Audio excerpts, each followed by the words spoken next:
दोस्तों, आशा करता हूँ आप सब ठीक होंगे।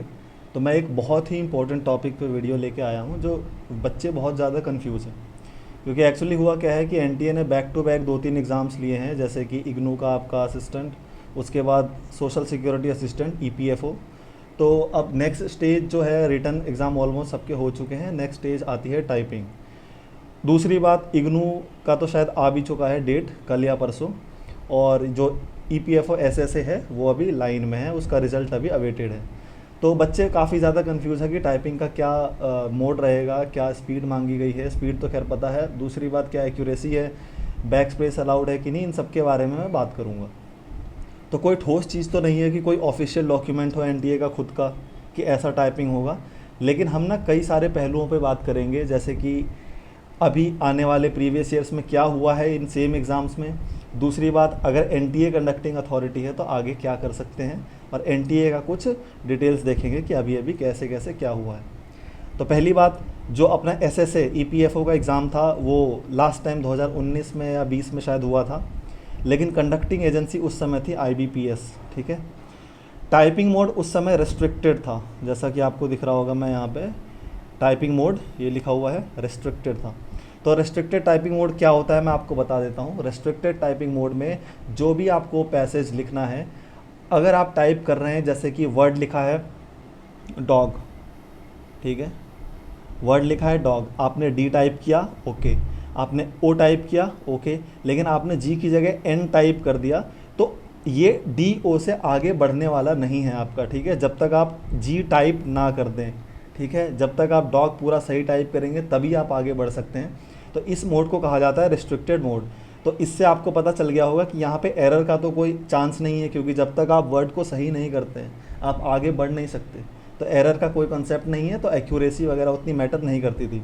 दूसरी बात, ये चीज़ मैंने स्लाइड में लिखी नहीं है लेकिन मैं आपको बता देता हूँ कि पिछली बार तो टाइपिंग स्पीड बहुत ही कम मांगी गई थी, लगभग 5000 की डिप्रेशन। ठीक है, 5000, ओके, 5000 की डिप्रेशन पर आवर।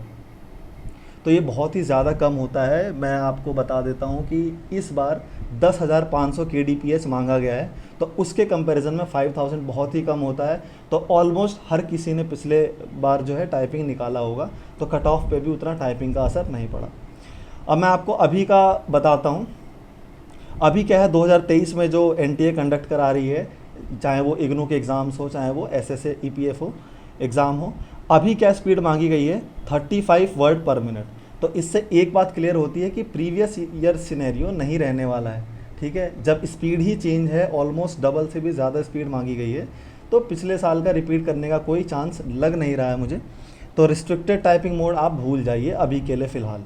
वैसे मैंने आपको बता दिया क्या है, अगर रिस्ट्रिक्टेड मोड आता है फिर तो कोई प्रॉब्लम वाली बात नहीं है, आप बिना तैयारी के भी पास हो जाएंगे।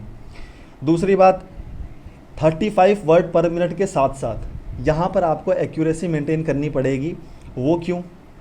क्योंकि देखिए अगले स्लाइड में मैं आपको दिखाता हूँ कि एनटीए ने अभी जो supreme court junior court assistant का एग्ज़ाम लिया था, जिसका टाइपिंग टेस्ट लिया था, उसमें इन्होंने स्पीड मांगी थी 35 वर्ड पर मिनट। तो इससे हमें जाहिर से साफ़ होता है कि स्पीड वही मांगी गई है, यानी अभी पैटर्न वही चल रहा है जो नोटिफिकेशन में दिया हुआ है।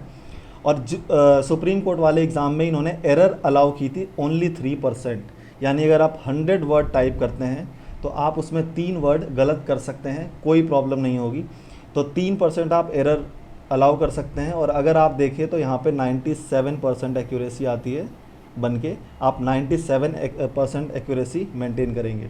और दूसरा सबसे बड़ा डाउट, बैक प्रेस सॉरी, तो बैक स्पेस जो है अलाउड है। काफ़ी बच्चे कह रहे थे कि बैक स्पेस अलाउड नहीं होगा, एरर कैसे 3% मेंटेन करेंगे, बहुत ज़्यादा प्रॉब्लम में थे, यही सबसे बड़ा चिंता का विषय था। लेकिन अभी बैक स्पेस अलाउड है, ये हमने कंफर्म कर लिया है junior court assistant supreme court, जो कि एनटीए ने ही कंडक्ट कराया है। स्पीड भी 35 मांगी है, वहाँ पे बैक स्पेस अलाउड है। तो अगर बैक स्पेस अलाउड है तो एक्यूरेसी आप 97% ऑब्वियसली मेंटेन कर सकते हैं। आपको थोड़ा सा स्पीड बढ़ाने की ज़रूरत है, 35 पे जाना है। तो मेरे हिसाब से ऑलमोस्ट 90% चांसेस है कि एनटीए का जो अभी 2023 में पैटर्न चल रहा है, उसी पैटर्न पे आपके आगे आने वाले टाइपिंग टेस्ट होंगे। तो और हाँ, एक चीज़ और जो मैंने लिखी नहीं है 10 मिनट का आपको टाइम दिया गया था इसमें जूनियर कोर्ट असिस्टेंट के एग्ज़ाम में, 10 मिनट आपको टाइप करना था, उसमें आपको 35 मेंटेन करनी है विद 97% एक्यूरेसी।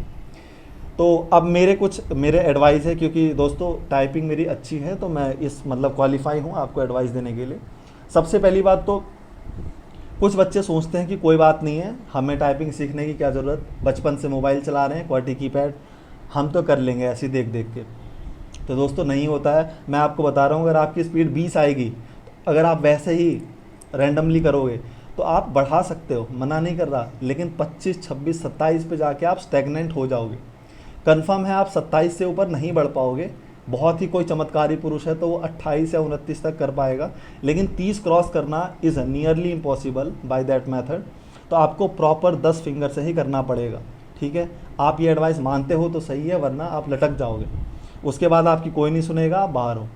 10 फिंगर यानी ऑलमोस्ट वही 8 फिंगर से आप करो टाइप। अगर आपकी 12 भी स्पीड आ रही है ना, 12 भी स्पीड आ रही है तो कोई बात नहीं दोस्तों, 13 जाएगी, 14 जाएगी। आप इस तरीके से स्पीड बढ़ाओगे तो ऑब्वियसली आप 35, 40, 45 तक जा सकते हो। अभी मेरी स्पीड 47 आती है, ठीक है, और मैंने प्रॉपर ही किया था, मैंने रैंडम का कभी कोई रिस्क नहीं उठाया। दूसरी बात, बैक स्पेस बटन अलाउड है, तो अभी आप ज़्यादा रिस्क मत लेना, मतलब स्टंटबाजी के चक्कर में कि हम तो बैक स्पेस बटन समझते ही नहीं कि कीबोर्ड में होता है। तो ऐसे होता क्या है ना, इम्प्रूवमेंट का स्कोप ख़त्म हो जाता है। आप बार बार गलती करोगे, गलती को जब तक सुधार के आगे नहीं बढ़ोगे तो इम्प्रूवमेंट कैसे आएगा, है ना। तो बैक स्पेस बटन को कई सारे आपको एडवाइस देंगे कि बैक स्पेस बटन को निकाल के फेंक दो, मानो ही मत कि वो कीबोर्ड में होता है। तो ऐसा ये हवाबाजी करने का समय नहीं है। अभी आप लर्निंग स्टेज में हो ना, तो आप बैक स्पेस बटन दबाओ, आप एक्यूरेसी मेंटेन करो, है ना, ऐसे धीरे धीरे आगे बढ़ो। एक स्टेज ऐसी आएगी कि बैक स्पेस बटन होते हुए भी आप नहीं दबाओगे, ठीक है, यकीन मानिए मेरा, मैं नहीं दबाता, लेकिन 97 तो नहीं, मेरी 96% एक्यूरेसी, 95% एक्यूरेसी रहती है 47 के बाद भी, ठीक है। और आपको काम रहना है, ठीक है। टाइपिंग में ना बच्चा फ्रस्ट्रेट बहुत जल्दी होता है। अगर आप टाइप कर रहे हो एग्ज़ाम हॉल में बैठ के और गलती से साइड से या पीछे से ठपा ठप ठपा ठप ठपा ठप आवाज़ आती है, मैंने 2-4 टाइपिंग टेस्ट दे रखे हैं, तो उसमें आवाज़ आती है, तो वहाँ पे ना फ्रस्ट्रेट हो जाते हैं, ऐसा लगता है कि यार ये तो सुपरमैन की स्पीड में चल रहे हैं, हमारा क्या होगा ये वो। तो वहाँ पे बच्चा अपना टेम्पर लूज़ कर देता है और वहीं पे आप फ्रस्ट्रेशन का शिकार होते हैं, और आप अगर पास हो भी सकते थे तो आप पास नहीं हो पाते। तो आप टाइपिंग साउंड डाउनलोड कर लो, यूट्यूब पे कहीं भी मिल जाएगा, ईयरफोन लगाओ, वो लगा के टाइपिंग करो, ऐसा सोचो कि मैं एग्ज़ाम हॉल में हूँ, ठीक है। और एक और फ़नी एडवाइस दूँ, आप किसी को ना बोल दो कि मैं टाइपिंग कर रहा हूँ, तू मुझे घूर, ठीक है, मेरी उंगलियों को देख। तो उससे जब कोई देखता है ना, तो एक ना नर्वसनेस आती है। तो आप पहले तो नर्वस होंगे, फिर धीरे धीरे क्या होगा कि वो नर्वस की आपको आदत पड़ जाएगी।